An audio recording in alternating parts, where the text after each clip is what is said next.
ကျွန်တော်နာလာရှိယောဂကြီးတက်တာပြီးကျမ်းမာရေးကောင်းလာတယ်ဘလို့ချက်တစ်ခုကိုထပ်ပြောပြပြောရမယ်ဗျဒါကဘာလဲဆိုတော့ကျွန်တော်စိတ်ပါဗျယောဂတွေဖြစ်ကျမ်းမာရေးတွေမကောင်းရင်တော့စိတ်ညစ်မှာပဲဗျစိတ်ညစ်လို့ရပါတယ်ဗျစိတ်တက်တော့မကြပါနဲ့ဗျယောဂဖြစ်လို့စိတ်တက်တွေကြတယ်ဆိုပြီးအဲ့ရတဲ့လဲနေတော့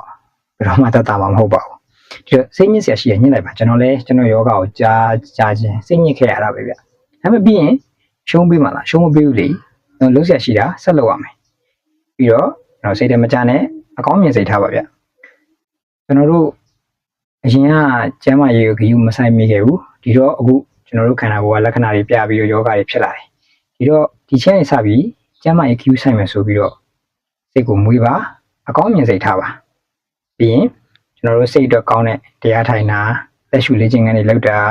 ကိုယ်ဝယ်တဲ့ဘာသာလိုက်ကာအတူလေးတွေပုံမှန်ဖတ်တာပေါ့ဗျာ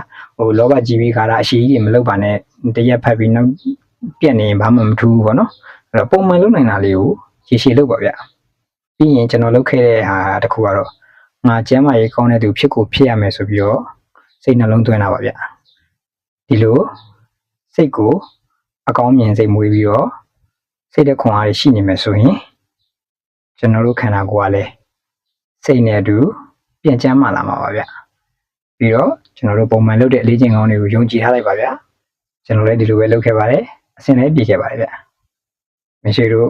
သိချင်တာမေးချင်တာလေးတွေရှင်းရင်လည်းအမနာနဲ့မေးခဲ့လို့ရပါတယ်ဗျအားလုံးကျမ်းမာကြပါစေ